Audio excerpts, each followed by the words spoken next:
Hello guys, আসসালামু আলাইকুম। আজ আমি আপনাদেরকে দেখাবো যে সিম কিভাবে রাখি করে খাওয়া যায়। ওই সময়তে যখন সিম না থাকে তখন আপনি এই সিমটা কিভাবে ফ্রিজে রাখি করে রাখবেন।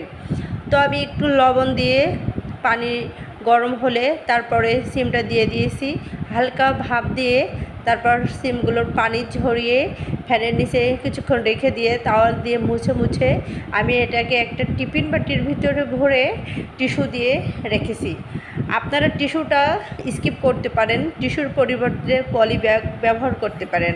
পলিটা ব্যবহার করলে টিস্যুর মতো লেগে যাবে না আর কি, এটা ভালো বেনিফিট পাবেন। তো দেখতেই পাচ্ছেন টিস্যুগুলো আমি ছড়িয়ে নিয়েছি, কতটা শক্ত হয়েছে। এখন এটা একটা ওর সাথে আরেকটা লেগে যাবে না। এই দেখেন ঠং ঠং শব্দ হচ্ছে। তো এটাকে আমি এবার একটা টিফিন বাটে ভরে রেখে দিব ফ্রিজে।